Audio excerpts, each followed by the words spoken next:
Bonjour à toutes et à tous, bienvenue au département GEA de l'IUT de Rennes.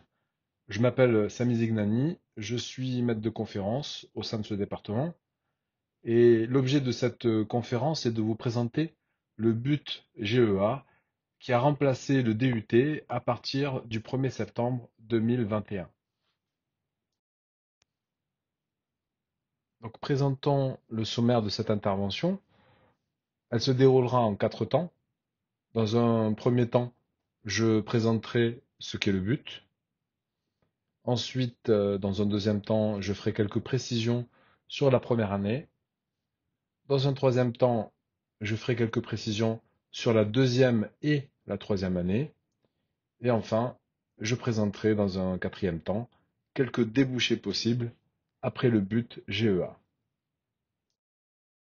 Mais avant de présenter le but, je voudrais replacer l'IUT de Rennes au sein de l'Université de Rennes 1, dont il est directement dépendant. L'université de Rennes 1, c'est environ 30 000 étudiants.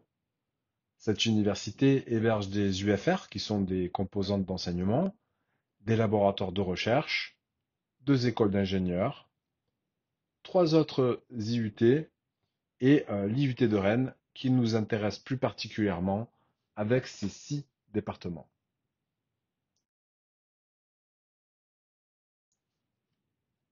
Faisons un focus sur l'IUT de Rennes. L'IUT de Rennes est composé de 6 départements situés sur le campus Beaulieu à Rennes. Il s'agit de carrières sociales, chimie, génie civil, construction durable, génie électrique et informatique industrielle, génie mécanique et productique, et donc GEA, gestion des entreprises et des administrations. Pour tous ces départements, le DUT se transforme en but. Maintenant que la présentation de l'IUT de Rennes a été réalisée, on va pouvoir commencer à présenter le but, le nouveau diplôme de référence des IUT.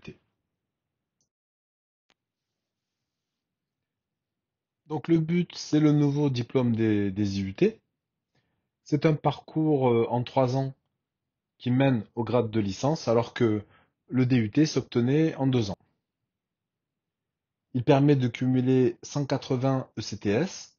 Alors les ECTS, ce sont les crédits européens qui valident un niveau de diplôme.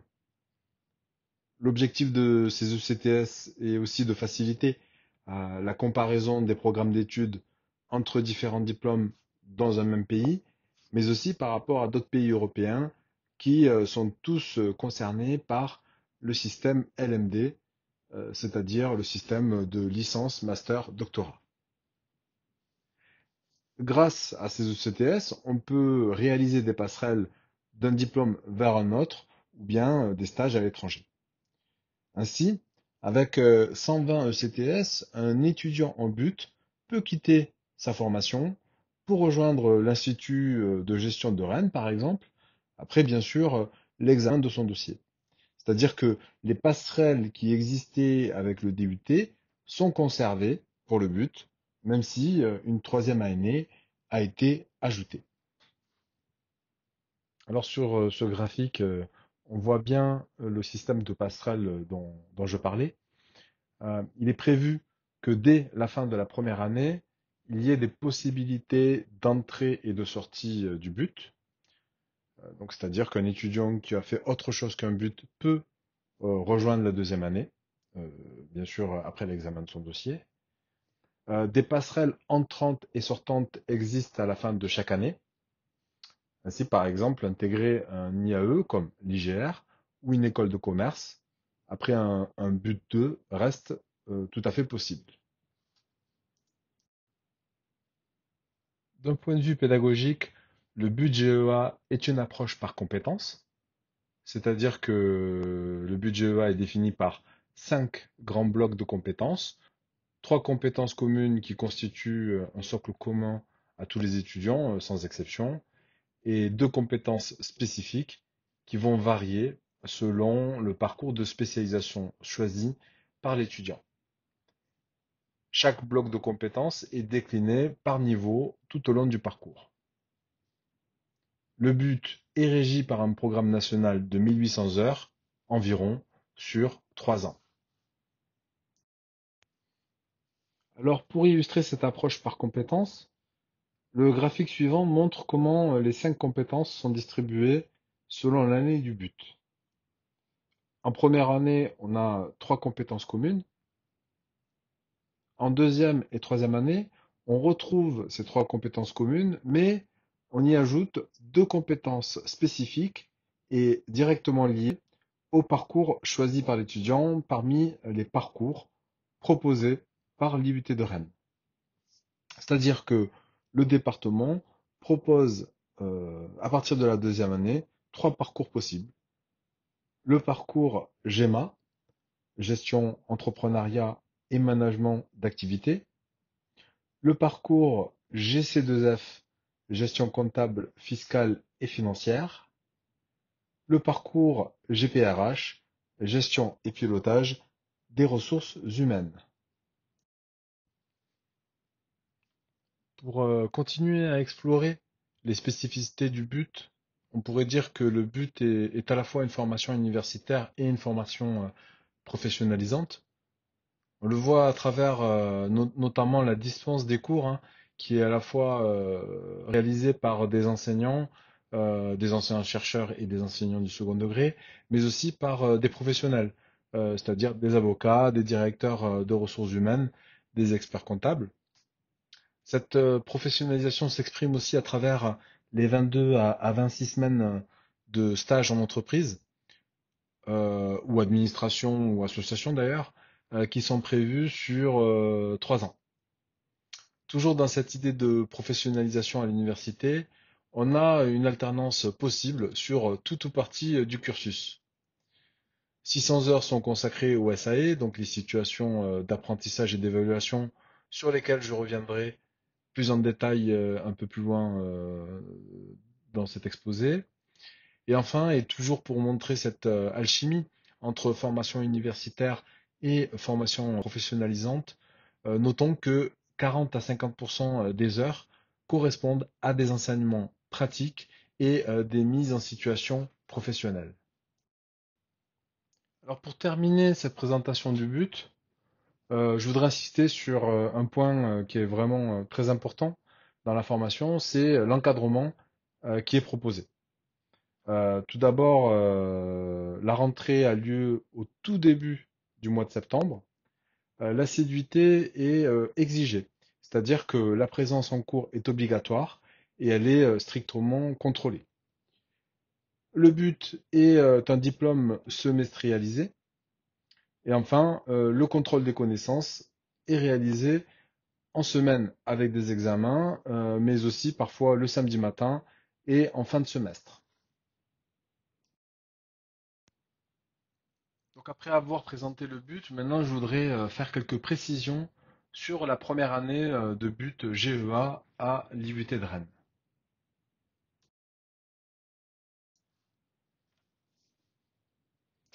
Pour présenter cette première année de but, je vous propose d'abord de parler de recrutement. Le département GEA de l'IUT de Rennes enregistre plus de 5000 candidatures chaque année pour 196 places en première année.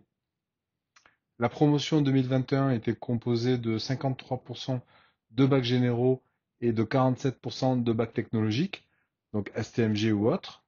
Donc on a une majorité d'ailleurs de bacs STMG chez les bacs technologiques, ce qui est naturel puisque c'est tout à fait dans la continuité de leurs études, mais ce qui ne veut pas dire non plus que si vous avez un autre bac technologique que le bac STMG, qu'il faut vous censurer. Au contraire, présentez-vous car votre profil peut intéresser le département. L'objectif affiché pour l'année 2022 est d'arriver à une moitié de bacs généraux et à une moitié de bacs technologiques. La sélection se base essentiellement sur les notes obtenues de la première à la terminale, ainsi que sur les appréciations du conseil de classe ou du corps enseignant de manière générale au lycée. Et les enseignements qui vont être examinés plus particulièrement sont les suivants: le français, la littérature et les langues, les mathématiques, les sciences numériques et informatiques, les sciences économiques et de gestion, le management et droit, ainsi que l'histoire-géographie. Si vous êtes intéressé par la formation en but GEA proposée par l'IUT de Rennes, il vous faut formuler une candidature. Cette candidature passera exclusivement par la plateforme Parcoursup. Aucune candidature qui passerait par notre biais ne pourra être examinée. Donc il faut absolument passer par Parcoursup. Donc le processus de recrutement se déroule en 4 étapes. La première étape, c'est l'étape de la formulation des vœux. Elle se déroule entre le 20 janvier et le 29 mars, puisque c'est la période au cours de laquelle vous allez pouvoir accéder aux inscriptions, créer un dossier candidat, formuler des vœux sur Parcoursup, donc 10 vœux maximum avec la possibilité de formuler des sous-vœux sans avoir besoin de les classer. Du 29 mars au 7 avril, ça va être la période pour finaliser votre dossier avec les éléments demandés par les formations et pour confirmer chacun de vos vœux. Donc n'oubliez pas cette étape de confirmation qui est indispensable dans le processus de candidature. Deuxième étape donc du recrutement, c'est l'étude des dossiers. Ça se passe entre le mois d'avril et le mois de mai, puisque c'est la période au cours de laquelle les formations vont examiner les candidatures en commission. Troisième étape de ce processus de recrutement, c'est l'étape de la réception et de l'acceptation des propositions. Cette étape commence le 2 juin et se termine le 15 juillet. Le 2 juin, l'IUT de Rennes va publier ses réponses aux candidats avec 3 types de réponses possibles. Oui, en attente ou non. Oui, cela veut dire que vous êtes pris et qu'il vous suffit de prendre une décision par rapport à cette proposition. Vous aurez un délai pour répondre. En attente, cela signifie que c'est un oui qui est dans l'attente de la libération éventuelle d'une place, c'est-à-dire que des candidats vont avoir un oui mais vont peut-être refuser et cela va libérer des places pour les gens qui sont en attente. Et non, cela signifie que la candidature n'a malheureusement pas été retenue. Donc il faudra bien répondre aux propositions dans les délais indiqués, tout en sachant que vous allez rester en lice pour les formations où vous êtes classé en attente. À partir du 5 juillet, lorsqu'une formation est acceptée définitivement, vous pourrez alors, et vous devrez même, vous inscrire administrativement. Quatrième étape, c'est l'étape dite de procédure complémentaire. Cette étape commence le 23 juin et se termine le 16 septembre. Donc, les candidats qui ont vu leurs vœux initiaux refusés auront la possibilité de déposer 10 nouveaux vœux dans les formations qui ont encore des places disponibles. Parlons maintenant de pédagogie et de la façon dont l'année se déroule au sein de la première année de but GEA. Donc vous ferez partie des 196 étudiants de première année et ces 196 étudiants sont répartis dans 7 groupes de travaux dirigés. C'est-à-dire que chaque groupe est composé de 25 à 30 étudiants. Alors, il existe aussi des cours en amphithéâtre, mais la majorité des cours sont donnés en travaux dirigés. La première année est découpée en semestres, en 2 semestres. Le premier semestre va de septembre à la mi-janvier, tandis que le second va de la mi-janvier à la fin juin. Comme je l'ai indiqué tout à l'heure, on a des examens de contrôle continu et des examens de fin d'enseignement afin de valider chaque compétence. Puisqu'il s'agit bien en fait de valider des compétences au sein du but.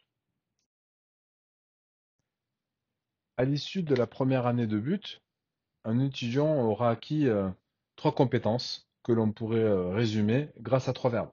Analyser, décider et piloter. Donc ça, ce sont les compétences dont on a parlé tout à l'heure qui sont dans le tronc commun que tout étudiant doit avoir suivi. Donc analyser, c'est analyser les processus de l'organisation dans son environnement. Décider, c'est-à-dire exploiter les données de gestion et d'aide à la décision. Et enfin, quand on parle de piloter, on parle de piloter les relations avec les acteurs internes ou externes de l'organisation.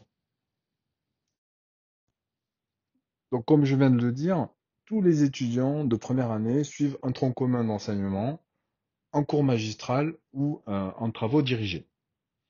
Comme on le voit dans le graphique, les disciplines sont naturellement orientées vers la gestion avec le management, la fiscalité, les ressources humaines, la comptabilité ou encore le marketing.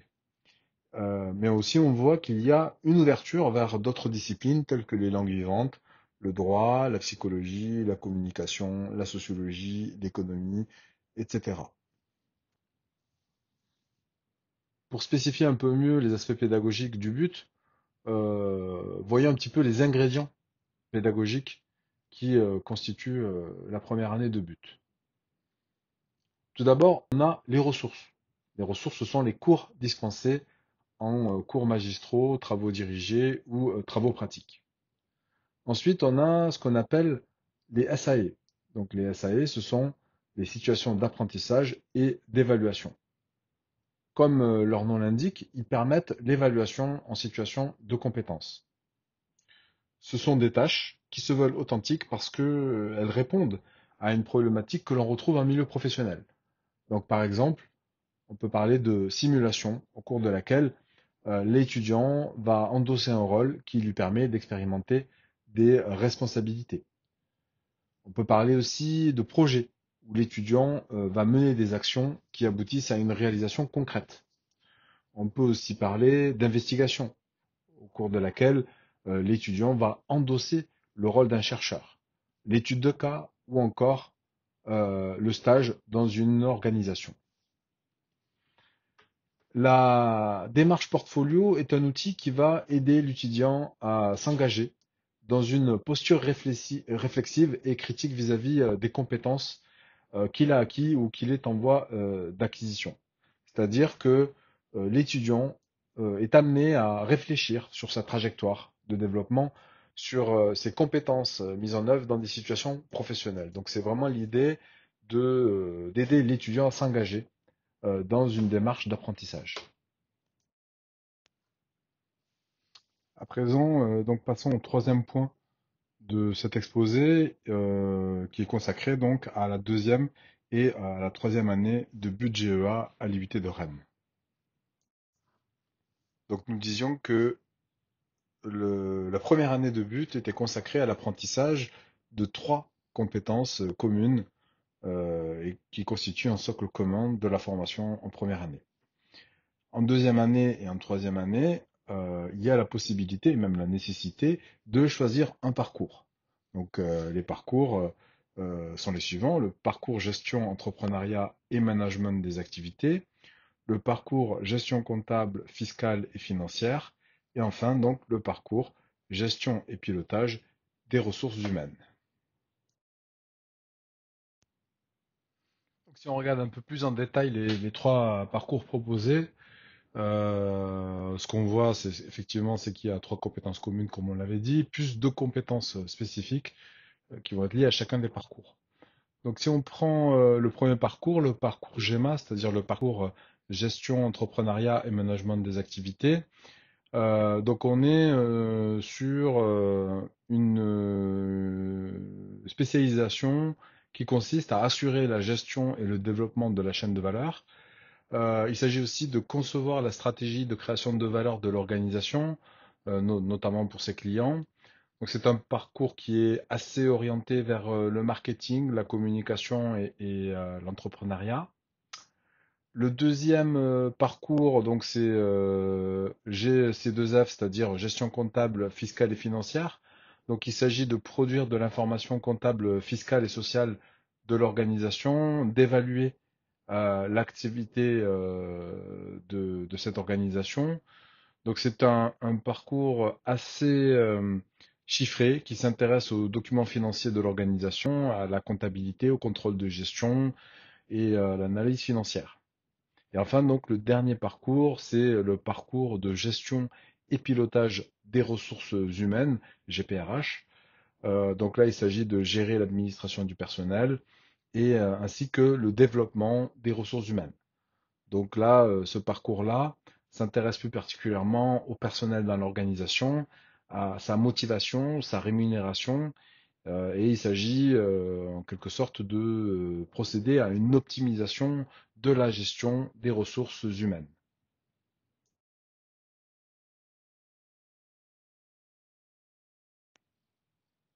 Donc, comme en première année, on retrouve les SAE, c'est-à-dire les situations d'apprentissage et d'évaluation.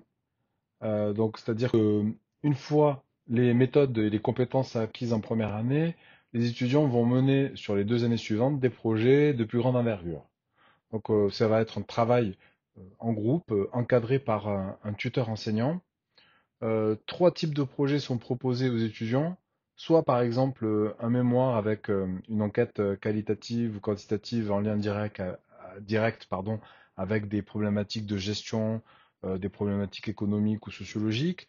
Donc on est vraiment ici sur un rôle de chercheur quasiment pour l'étudiant, soit une étude technique qui va être commanditée par des experts comptables et des directeurs financiers et de contrôle de gestion.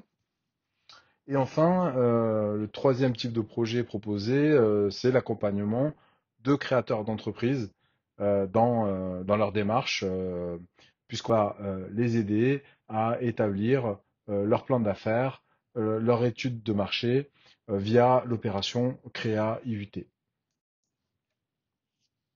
Donc pour terminer cette présentation de la deuxième et de la troisième année, il faut sans doute évoquer les stages qui constituent un moment très important dans la formation d'un étudiant en but, puisque 22 à 26 semaines de stage sur les 3 ans ont été prévues et contribuent directement à la professionnalisation des étudiants et à la validation des compétences acquises dans le cadre du but. Ce qui est prévu, c'est qu'en première et deuxième année, on est entre 8 et 12 semaines de stage, tandis que sur le but 3, on étend le stage de 12 à 16 semaines. Ces stages peuvent se dérouler en entreprise, en administration ou en association, en France comme à l'étranger. Et enfin, il est important de préciser que selon le parcours choisi, la formation pourra être proposée éventuellement en alternance. Pour terminer cette présentation, on va évoquer donc maintenant les poursuites d'études et les débouchés professionnels après le but GEA, donc c'est le quatrième point. Alors, dans quel type d'organisation et de secteur peut-on travailler quand on est détenteur d'un but GEA?